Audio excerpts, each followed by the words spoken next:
But let's talk about different types of therapy. Now, if you go onto the internet, you speak to mentors, speak to gurus, there's many types of different therapies. There's Ericksonian therapy, there's more classical NLP, there's hypnotherapy, there's clinical, there's telling stories, there's metaphors, whatever it is. My favorite type of therapy is getting a client to think. And what I mean by this, you know that your client will come into a session saying, I'm a smoker and I can't quit.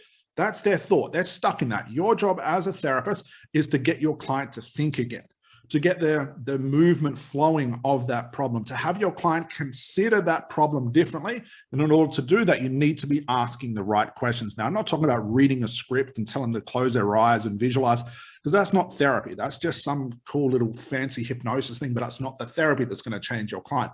Get your clients to think, start to investigate their problem, find out why their problem or what their problem is, why their problem is like that. Because, not everyone's a smoker, which means that why are you a smoker? Find out what those things are. Get their brain ticking along, get them thinking about the problem. And if you ask the right strategic questions, we call this the hypnotic interview, you will actually have your client reveal and go into places inside their mind and reveal things they haven't thought about before that could be the very answer to solve their problem. So you get your client thinking, guys. That's one of the best therapies you can do.